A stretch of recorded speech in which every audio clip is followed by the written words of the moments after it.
Hit it big. But me, your man, Louie T. You know what it is. Post up and take command.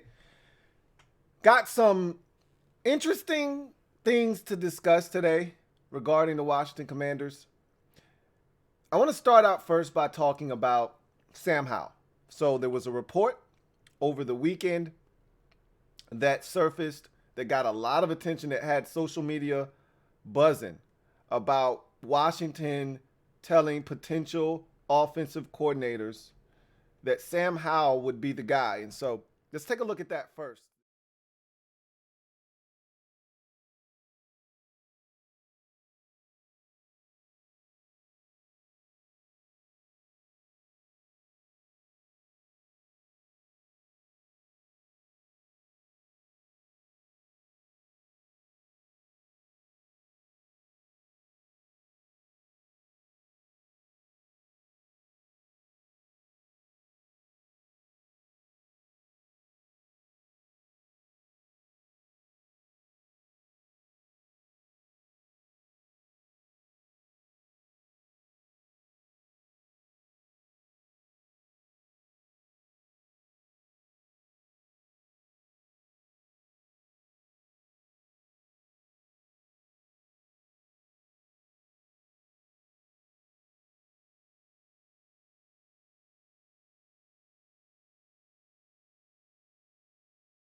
streets that I want to discuss, and it's ownership, because I told you the two biggest storylines of the offseason, well, three really, with the firing of Scott Turner.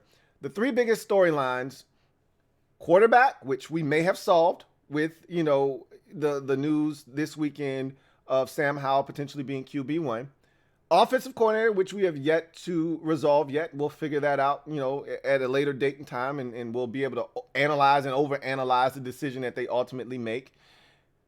And then ownership, which trumps everything this offseason, and trying to get Daniel Snyder the hell out of Washington. So, saw this over the weekend. AJ Perez had a tweet that he essentially was talking about Jeff Bezos, because a lot of people have connected Jeff Bezos to the Washington Commanders and this organization, Jay-Z and all that. And when people were at their peak of excitement, the two names that resonated the most were Jeff Bezos and Jay-Z. They had a little secret meeting or whatever to discuss potentially, getting into the NFL. And so everyone ran with that. But what we have to understand, and I'm going to go through these tweets with you quickly, but what you have to understand is who the owner of the Washington Commanders currently is. It's Daniel Snyder, okay? And what do we know? If you've been a fan of this team for the last 2 decades, if you've been a fan of this team for the last decade, what do you know about Daniel Snyder? What do you know about his DNA profile? He is one of the pettiest human beings on the face of this planet, okay? With that said, do you think that Daniel Snyder, in all of his pettiness, would sell to Jeff Bezos if he's got other options on the table? We all know the answer to that, okay? Daniel Snyder would rather die with this team being under his ownership with no heir to the throne before he sells this team to Jeff Bezos. Trust me when I tell you this. This is the same guy that wanted to bleed Trent Williams dry. This is the same guy that didn't want to trade Kirk Cousins for a first-round pick because he didn't want to give him to Kyle Shanahan. Okay? This is the same guy that has crippled this organization with petty decision after petty decision after petty decision, that has kept us in neutral, stuck in the mud, in quicksand, and at times going in reverse behind pettiness. We could have gotten a first-round pick for Trent Williams. We could have gotten a first-round pick for Kirk Cousins. But because of his pettiness, we didn't. We got third-round picks for each of them. So if he's willing to sacrifice this organization's success for pettiness, trust me, he's willing to sacrifice money for pettiness. And it's not like he's sacrificing a ton of it. He's still looking to coop over $6 billion. Let's go through these tweets real quick. So AJ Perez started this dialogue here with this tweet that he said, "Scoop, Amazon founder Jeff Bezos hasn't submitted a formal bid for the Washington Commanders. Sources tell at FOS, okay, Front Office Sports. Minus Bezos, none of the half dozen bids ahead of last month's first round deadline exceeds $6.3 billion. So there was this, conversation around this organization fetching potentially upwards of $8 billion. And what that essentially says is, bro, pump your brakes. Okay, yeah, this is going to be the highest sale of a North American franchise in history. You see the number, okay? But it's not going to be those crazy numbers that were being thrown out, 7, potentially 8 billion. It's at 6.3. That's the highest bid right now, okay, that's been put in. All right, so to that, JP Finley responds, and this is when I like to start listening, when guys who are connected to this organization, who are weaved into the inner fabric of what's going on out in Ashburn, this is when my ears start percolating. JP Finley said, I had heard the same thing. Essentially, he says, then he adds, not only was I told Bezos didn't submit a bid, I've had people tell me the Snyder family has absolutely no interest in selling to Bezos. Now, we know that Bezos owns the Washington Post. We know about the Post hard-on for Daniel Snyder and their heavy hitting journalism pieces that they've, gone after Daniel Snyder with time after time after time after time, again and again and again. And thus, there is some animosity there. There have been rumors that, these were hit jobs out on Daniel Snyder. Look, Daniel Snyder's not a good human being. So you can call him whatever you want. And you could even trace them back to Jeff Bezos if you'd like. If you want to draw that inference, go right ahead. But at the end of the day, if Daniel Snyder believes that Bezos is behind some of those, stories that have been written about him, then of course he's going to feel some type of way, and he's not going to want to sell to Bezos. So what JP Finley is saying there sounds pretty much spot on to me. If I were to draw an inference about how Daniel Snyder has handled business in the past, that sounds right up his alley. Not wanting to sell to Bezos due to what he feels like is him being wronged by the Washington Post, with Bezos leading the way essentially there. And then Finley adds one more tweet. He says, no, Bezos doesn't mean no sale. In fact, I heard from a source close to the situation that it will all be over soon, which is music to our ears. This can't happen fast enough, okay? So we'll keep tabs on this throughout the offseason. I just want to add a little bit of spice in the pot. I was minding my business this morning, and my girl Condo P hit me up with a tweet. Shout out to Condo P from Junior Galette. And look, you know what it is with Junior Galette. Take everything that this man says with a grain of salt. Junior's been pretty salty since his NFL career has ended, and he's always spewing some kind of foolishness. You believe what you want when it comes to Junior Galette. I'm not telling you to just disregard everything that he says, but you have to take it with a grain of salt. But that said, someone brought up to him the first half of this tweet, essentially, is a response to what someone else said to him. Someone else said, Kirk Cousins did a better job of maximizing his contracts than you did. You don't have any money, or something to that effect. To which he responded with this: negative. I have a $300 million lien on the Commanders. Daniel Snyder cannot sell this franchise until this lien is cleared. Hashtag facts. I don't believe him. I don't believe you. You need more people. But this is what he is throwing out there. It's just something to consider. I can't see any way, shape, or form where, Junior Galette is owed $300 million. I can't. Quarterbacks in this league that are big name quarterbacks sometimes don't even walk away with $300 million over the life of their careers as their playing careers. It's hard for me to believe Junior Galette is owed $300 million by this organization for anything that he feels like he's been wronged about with the organization. I just can't see that. But that's something to consider. It's out there. I don't want you to be blindsided by this. So I bring it to your doorstep. You do with it whatever you like, okay? You can do whatever you like. Yeah? And then finally, I just wanted to throw this out there because JP Finley said no Bezos doesn't mean no sale. And I just want to hammer home the point that this is a thing and this is going to happen. This team is going to change hands and Daniel Snyder is going to sell. The one guy that was backing Daniel Snyder throughout all of this was Jerry Jones, even though there was the, salacious October article by ESPN that stated that, Snyder had, dirt on all of these owners, including Jerry Jones and owner or Commissioner Roger Goodell and all that good stuff. Well, here, this is an article from the Sports Business Journal. And here you see the heading, Jerry Jones, no conclusive evidence yet to force Commander sale. So essentially, this article is about there being no real tangible evidence right now that would force the owners to vote Daniel Snyder out of the league, which is not what we're banking on. We're just banking on Daniel Snyder saying, to hell with this. I've had enough.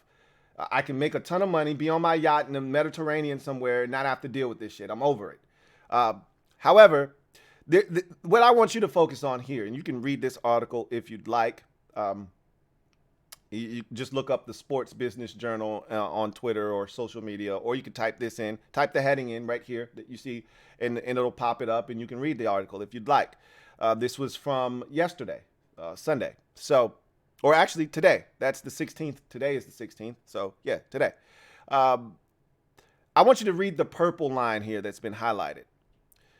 Jones added Snyder is not, quote, not the most beloved guy around, which I guess I might identify a bit too, close quote. So essentially Jerry's saying, look, they don't all love him. These other owners don't necessarily love Daniel Snyder, but I can identify with that as well because they don't all love me either.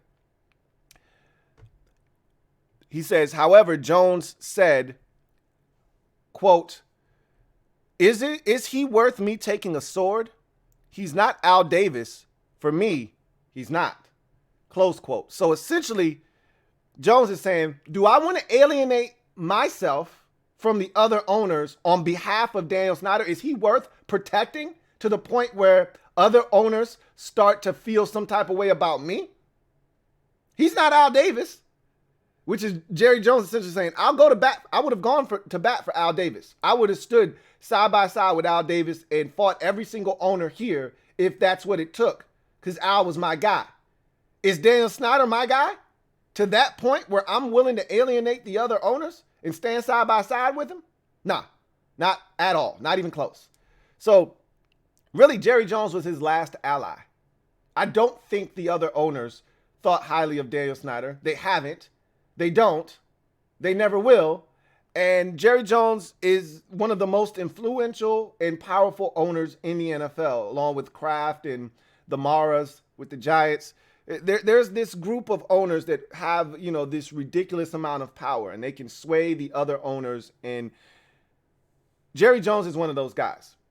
He was the only one that Snyder had on his side. Jerry Jones is no longer on his side. That's what this says. I'm just telling you right now, this team is going to be sold. Understand that, okay? Understand that this team will be sold, and you have absolutely nothing to worry about in that department. It's not a matter of if it's going to be sold, it's when. I don't care for how much, and honestly, I don't care to whom. Now, someone said that one of the guys that has put in a bid that is, one of the top candidates to end up purchasing the Commanders is a fan. And I kind of wanted to stay away and steer clear of the whole fanboy thing because that's what Daniel Snyder was. He was a fanboy. And when you become a fan, you're a little bit closer to the fray and the action than an owner who is simply here just trying to run a business successfully, that wants to win, but wants to let football people handle it. When you're a fan, you think you know best, and now you want to get involved in football matters, which you have no idea how they work. And we saw this with Daniel Snyder, and I'd hate to go down that road again. Now, I'm not going to rule out any owner because of him being a fan, but that's a little scary. I'm not gonna lie to you. I've got a little PTSD from the last time we did that, but we'll see what happens. I just want to throw this out there as well because there's been a lot of conversation surrounding this after watching the Giants do what they did on Sunday. And truth be told, I thought that could have been us. What was I saying to you guys 2 months ago? I'd love to get another shot at the Vikings. Why? Because I think they're ripe for an upset in the first round of the playoffs. Whomever goes to Minnesota is going to have a great opportunity. What did I tell you? I said, I don't care if I'm the 7th seed, the 6th seed. I just want to go to Minnesota because I think we can beat them. Well, the Giants did exactly that. And I can't tell you the amount of vitriol that was being spewed towards Ron Rivera and company after watching Brian Daboll not only make the playoffs in his first season, not the way that Ron Rivera made the playoffs in his first season at 7-9, but rather at 7-1, they made the playoffs. And not only did they make the playoffs, they won a game on the road in year one with lesser talent. And it just sparked a conversation about Ron Rivera, this 3 to 5 year, change. Now, understand that the two situations are not apples to apples, okay? It's not the same. One is a totally different organization, and you deal with a lot more shit off the field. Ron Rivera got here, and before he even coached a single game, the name Redskins was ripped from the organization. Like, Ron hadn't even coached a game yet, and we were no longer called the Redskins. Understand that he had to deal with a lot more shit. I'm not trying to defend Ronald Rivera because he has not done a good enough job in hiring, coaching members, i.e. Scott Turner, and some of the guys he brought from Carolina with him, i.e. Sam Mills III. He has not done a great job of filling his staff with teachers that get these guys in the best positions to be successful. And he hasn't done a great job himself of coaching up this team, which is why we haven't won any more than 8 games in any season since he's been here. And to watch another team, and this has been my bone all year long that I've been picking at. This is the thing that I've dug this bone up. I've buried it. I've dug it up again. I've buried it. I dug it up again. This is my bone, had been the bone that I've had to pick all year long, which is, why are the Giants having this much success this fast and we're still running in circles chasing our tail? We're in the same spot. Sans for the roster, which is a lot better than what it was when Ron first got here. Sans for that, which means if the roster is better, we should be getting better results, should we not? Sans for the roster being in a better position. We're in the same exact spot that we were when Ron got here. His first year was 7-9. We had issues at quarterback. We had issues with, the coaching staff. We're 8-1 this year. We've got issues at quarterback. We've got issues with the coaching staff. We haven't won a playoff game. We haven't gone to the playoffs but once. We're in the same spot.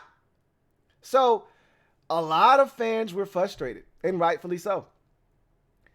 This is clearly the end-all be-all from Ron. If there's ownership change, he's going to get a season. We've talked about this already. To prove once and for all that he belongs here as the head coach of the Washington Commanders. He better make the most of this opportunity. It starts with finding the right offensive coordinator. If he gets this wrong, and that guy comes in here, and we're complaining about that offensive coordinator in the manner that we were complaining about Scott Turner, Ron probably won't even make it out of next season. So, a lot of complaints about Ron, a lot of people bitching about the Giants' success, and I've said this already, coaching matters. There's proof of it. There's tangible proof over and over again in this league of players that we thought weren't any good. You get a new coaching staff in there, and all of a sudden that player looks like a totally different guy. It happened with Jared Goff in Los Angeles with the Rams. It's happening with Daniel Jones right before our very eyes. We called Daniel Jones a bust. We laughed. I remember when he was in the draft that year, I said I wanted no parts of Daniel Jones, and I was so elated when the Giants took him when they did because I think Washington would have drafted him. Now look at Daniel Jones. He's upgraded from Danny Dimes to Danny Dollar. That's where we're at now. And it's all because of Brian Daboll and his staff. Say what you want. Coaching matters. Anyway, I digress. We'll be back with more during the course of the week. We'll be live on Thursday night. The Giants have advanced. That means an NFC East team will be playing in the NFC Championship game, whether you like it or not. Now, depending on what the Cowboys do, they play tonight. We could have an all NFC East NFC Championship game. If Dallas beats Tampa and then goes on the road and beats San Francisco, doesn't matter who wins the game again with the Eagles and the Giants, somebody's going to be an NFC East opponent in that game. And that's the worst nightmare for all of us. If we had it to do our way, the Giants would have lost. The Buccaneers would have beat Dallas. The Bucs would have traveled to Philadelphia, beaten the Eagles, and then you would have had probably Bucs 49ers in the NFC Championship game. No NFC East teams anywhere near the championship game. Somebody's going to be one step away from making it to the Super Bowl from this division. That's a scary proposition. But we'll keep watching, and we see how this thing turns out. Let's hope Dallas does what Dallas does, loses in the first round, and then we'll just watch the Eagles and the Giants beat the hell out of each other and see what happens there. And then hopefully the 49ers, advance and take care of business and represent the NFC in the Super Bowl. That's the hope. But one game at a time. We're not in it, so all we can do is sit on the couch and watch. That's going to do it for me, your man Louie T, here on the Command Post. see you guys next time. Y'all know what it is, man. Post up and take command. Until next time, y'all be easy. Have a good one. And happy MLK Day.